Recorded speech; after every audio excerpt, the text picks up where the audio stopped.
Psalm 78, Maskil of Asaph. Give ear, O my people, to my law. Incline your ears to the words of my mouth. I will open my mouth in a parable. I will utter dark sayings of old, which we have heard and known, and our fathers have told us.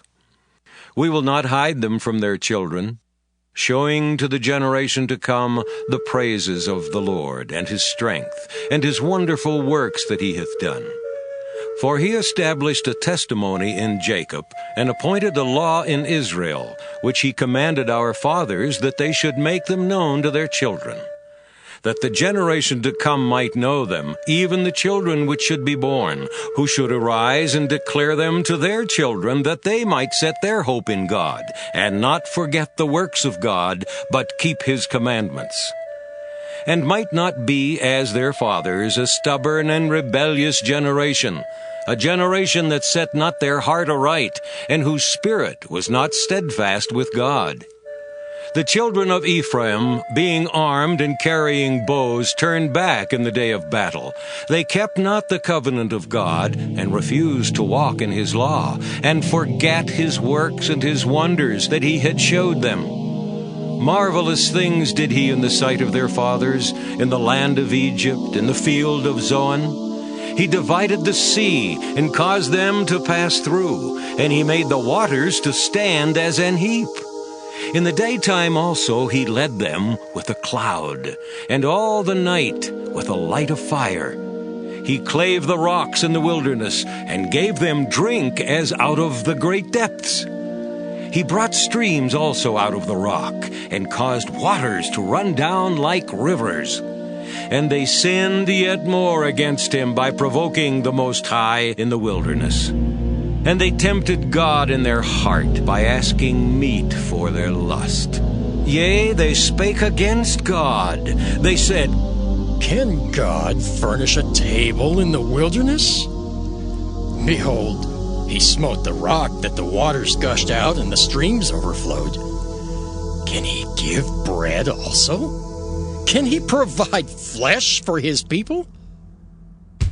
Therefore the Lord heard this, and was wroth. So a fire was kindled against Jacob, and anger also came up against Israel, because they believed not in God, and trusted not in his salvation. Though he had commanded the clouds from above, and opened the doors of heaven, and had rained down manna upon them to eat, and had given them of the corn of heaven. Man did eat angels' food. He sent them meat to the full. He caused an east wind to blow in the heaven, and by his power he brought in the south wind. He rained flesh also upon them as dust, and feathered fowls like as the sand of the sea. And he let it fall in the midst of their camp round about their habitations. So they did eat, and were well filled, for he gave them their own desire. They were not estranged from their lust. But while their meat was yet in their mouths, the wrath of God came upon them, and slew the fattest of them, and smote down the chosen men of Israel. For all this they sinned still, and believed not for his wondrous works. Therefore their days did he consume in vanity, and their years in trouble. When he slew them, then they sought him, and they returned and inquired early after God. And they remembered that God was their rock, and the high God their Redeemer. Nevertheless, they did flatter him with their mouth, and they lied unto him with their tongues. For their heart was not right with him, neither were they steadfast in his covenant. But he, being full of compassion, forgave their iniquity, and destroyed them not. Yea, many a time turned he his anger away, and did not stir up all his wrath. For he remembered that they were but flesh, a wind that passeth away, and cometh not again. How oft did they provoke him in the wilderness, and grieve him in the desert? Yea, they turned back and tempted God, and limited the Holy One of Israel. They remembered not his hand, nor the day when he delivered them from the enemy, how he had wrought his signs in Egypt, and his wonders in the field of Zoan, and had turned their rivers into blood, and their floods that they could not drink. He sent divers sorts of flies among them, which devoured them, and frogs, which destroyed them. He gave also their increase unto the caterpillar, and their labor unto the locust. He destroyed their vines with hail, and their sycamore trees with frost. He gave up their cattle also to the hail, and their flocks to hot thunderbolts. He cast upon them the fierceness of his anger, wrath, and indignation, and trouble, by sending evil angels among them. He made a way to his anger.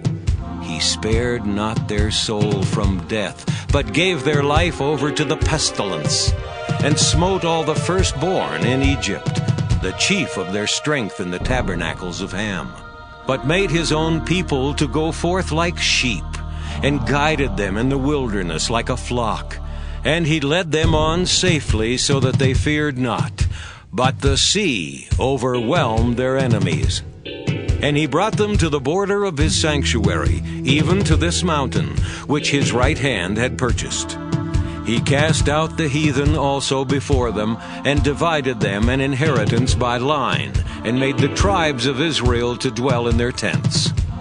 Yet they tempted and provoked the Most High God, and kept not his testimonies, but turned back, and dealt unfaithfully like their fathers. They were turned aside like a deceitful bow. For they provoked him to anger with their high places, and moved him to jealousy with their graven images. When God heard this, he was wroth, and greatly abhorred Israel, so that he forsook the tabernacle of Shiloh, the tent which he placed among men, and delivered his strength into captivity, and his glory into the enemy's hand. He gave his people over also unto the sword, and was wroth with his inheritance. The fire consumed their young men, and their maidens were not given to marriage. Their priests fell by the sword, and their widows made no lamentation. Then the Lord awaked as one out of sleep, and like a mighty man that shouteth by reason of wine. And he smote his enemies in the hinder parts. He put them to a perpetual reproach. Moreover, he refused the tabernacle of Joseph, and chose not the tribe of Ephraim, but chose the tribe of Judah, the Mount Zion, which he loved. And he built his sanctuary like high palaces, like the earth which he hath established forever.